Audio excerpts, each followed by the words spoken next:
जय श्री माता जी। मुझे मेरे साथ जो भी कुछ हुआ मिराकल के बारे में आज पहली बार बताने जा रही हूँ। सबने कहा कि ये चीज़ सबको बताना चाहिए, ज़रूरी है सबका जानना। आज से करीबन 20 साल से ज़्यादा हो गया, तब की बात है जब नए नए सहयोग में आए थे। और उज्जैन की बात है, उज्जैन में सहयोग मिला जो शिवपुरी में एमपी में ही इंदौर में कुलकर्णी जी बैंक ऑफ बड़ौदा के मैनेजर थे उज्जैन में। उस समय हम उनसे पूछा करते थे सहयोग के बारे में।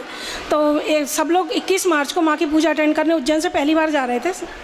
तो मुझसे सबने कहा, तो मैंने कुलकर्णी जी से पूछा कि आप ये बताइए, आप तो बहुत पुराने सहयोगी हैं, क्या माँ को हम पास से देख सकते हैं? उन्होंने कहा कि पहले सहयोगी हमारे टाइम में कम थे, अब इतने ज़्यादा हैं कि उनको देखना पॉसिबल नहीं है। तो मैंने कहा फिर मैं नहीं जा रही हूँ। सबने बहुत कहा, लेकिन मैंने साफ मना कर दिया कि जब माँ को पास से देख ही नहीं सकते तो क्या करूँगी, क्या फ़ायदा जाने से। मैं नहीं गई। अब उसके बाद में जब ये लोग गए सारे, मेरे हस्बैंड आयुर्वेदिक कॉलेज के प्रिंसिपल से रिटायरमेंट हुआ उनका, तो वो लोग जब सब गए तो वहाँ से आके उन्होंने कहा कि बहुत अच्छा, तो तुमने गलती करी ना जाके। मैंने कोई बात नहीं, कोई मेरी इच्छा नहीं थी। फिर वहाँ पे अनाउंस हुआ कि डॉक्टर कॉन्फ्रेंस है, मैं भी आयुर्वेद ग्रेजुएट हूँ। तो मेरे हस्बैंड ने आके कहा कि माँ ने तुमको बुलाया है। तो मैंने सोचा कि डॉक्टर कॉन्फ्रेंस थोड़ी सी 7 अप्रैल की शायद थी, तो उन्होंने माँ ने बुलाया है। तो मुझे लगा हो सकता है माँ ने बुलाया हो। तो मैंने कहा अगर माँ ने बुलाया है तो माँ अपने आप दर्शन देंगी मुझे, क्योंकि मैं अपनी इच्छा से नहीं जा रही, माँ ने बुलाया है, बस धुन में एक ही थी। पहुँचे वहाँ पे, बहुत बड़ा हॉल था, सेमिनार था वहाँ पर, और हम लोग सब बैठे हुए थे। माँ का लेक्चर चल रहा था। मेरे दिमाग में एक ही बात थी, मुझे कुछ सुनाई नहीं पड़ रहा था कि माँ आपने बुलाया, अब आपको मुझे दर्शन देना ही पड़ेंगे चाहे कुछ हो जाए। तो बस मन में एक ही भावना थी। इतने में एक महिला आई और मेरे पास से धीरे धीरे चलने लगी। तो इन्होंने मुझसे कहा ये लेडी चल रही, तुम इसके पीछे पीछे चली जाओ। मैं भी उसके पीछे पीछे आई। तो सीढ़ियाँ उतर के वो चली गई, वहीं रुक गई। इसके बाद में अब उसी समय माँ का स्पीच ख़त्म हो गया। सारे लोगों ने एक दूसरे के हाथ पकड़ के चेन बना ली और कहा पीछे हट जाओ सब लोग। तो मैं मन में कहा कि माँ अगर एक बार भी मुझसे कहा पीछे हट जाओ तो मैं तुरंत हट जाऊँगी पीछे, इसलिए मुझे पीछे मत करना। बस मन में एक ही बात थी।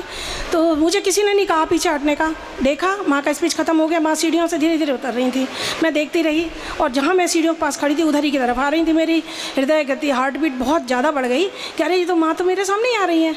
देखते देखते देखते बिल्कुल माँ मेरे सामने थी। अब माँ को देख के मेरी क्या स्थिति है वो आप लोग अंदाज़ा लगा सकते। मेरे पास शब्द नहीं है बताने के लिए। बस मुझे ऐसा लगा माँ का चेहरा मेरे सामने है। और बस जैसे माँ बिल्कुल सामने आई तो मैंने माँ की तरफ देखा और बस मुंह से ये निकल कर, समझ में नहीं आया मैं क्या बोलूँ। मैंने कहा माता जी, माँ ने मेरे ऊपर तेरे चेहरे की तरफ देखा। मैंने कहा आशीर्वाद चाहिए, बस इतना ही मुँह से निकला, आशीर्वाद चाहिए। तो उन्होंने कहा मैंने आशीर्वाद दिया है, सबको ही दिया है, हाथ खोल के देखो। तो चेन बनाए हुए लोगों ने अपने अपने हाथ खोल के ऐसे कर लिए। अब पहले हम ये सोचते थे कि ध्यान करो तो आंखें बंद होना चाहिए। अब ये नहीं था, कल के माँ सामने खड़ी, आँख किसके लिए बंद करें। मैंने भी आंखें बंद कर ली, आँख बंद करके ऐसे हाथ किए। उसी समय फेस पे फ्लश चमका जैसे किसी ने फ़ोटो लिया हो। बस मैंने आंखें खोली, माँ नहीं थी वहाँ पे, चली गई वो तो। अब मुझे लगा कि माँ मेरे सामने खड़ी हैं, बात कर रही हैं, काश मेरा एक फ़ोटो खींचा होता। मन में आया तो मैं कहती कि देखो मैंने माँ के पास पहुँच गई थी मैं। तो बस कुछ नहीं, सबको देखा, कहीं कोई फ़ोटोग्राफ़र नहीं था। उसके बाद में हम उज्जैन आ गए। उज्जैन में आने के बाद संडे की बात है, मंडे को वहाँ पे सेंटर लगता था। तो वहाँ के जो कोऑर्डिनेटर थे उन्होंने मुझे फ़ोन किया कि आंटी जी आप सेंटर आइए कल। मैंने कहा थके हुए बहुत हैं, कल नहीं आएंगे। बोले नहीं, सब लोग चाहते हैं आपसे मिलना, आप आइए। मैंने क्यों मिलना चाहते हैं? बोले बस आइए। हम गए मंडे को। तो मुझसे जाते ही बराबर बोलते हैं कि आप तो कमाल कर दिया, आपने माँ के साथ फ़ोटो खिंचवा लिया। सिर्फ 24 घंटे के बाद की बात है। मैंने कहा आप क्या बोल रहे हो? तो बोले कि माँ के साथ आपने फ़ोटो खिंचवाया। मैंने कहा नहीं। बोले हमारे पास प्रमाण है। मैंने कहा कैसी बात है, मजाक कर रहे हो आप? तो बोले नहीं आंटी, हम प्रमाण दिखाएं आपको। तो उनने मुझे फ़ोटो दिया। उस समय ऐसे खड़ी हूँ, माँ सामने खड़ी थी ऐसे। अब आप बताइए फ़ोटो कहाँ से आ गया वो? मैं बड़ी विचित्र स्थिति में थी। मैं उनसे ये कह रही, ये बताओ वहाँ की बात है जो मैंने मन में सोचा, किसी को नहीं बोला, तो आपके यहाँ से फ़ोटो कैसे आ गया?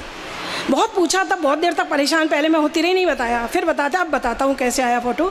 कि जब हम लोग जा रहे थे उज्जैन से, केवल हम शायद 3 लोग गए थे। एक झामनानी जी, उज्जैन के डॉक्टर झामनानी, मेरे हस्बैंड और मैं। तो एक वहाँ के इंजीनियर ज्ञानी जी जो आजकल शायद रायपुर में होंगे, तो वो भी अपने साथ चले गए थे, इंजीनियर थे वो। और उन्होंने जाके एक फ़ोटोग्राफ़र से कहा कि तुम माँ के पास जाके एक फ़ोटो खींच के ला दो मेरे लिए। तो वो फोटोग्राफर माँ का फ़ोटो खींचने गया।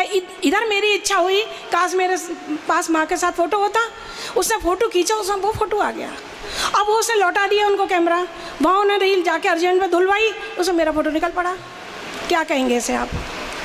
कहाँ इच्छा करी और कैसे मेरे हाथों फ़ोटो किसी और के कैमरे में नहीं आया, उसी कैमरे में आया जो हमें मिल रहा थे। इसी टाइप से और भी बहुत हुए हैं। जय श्री माता जी। डॉक्टर साहब के लिए ताली बजा दीजिएगा। देखो हम लोग एक चीज़ सब लोग सोच के चलें, इच्छा रखो ना तो इतनी बड़ी रखो यार।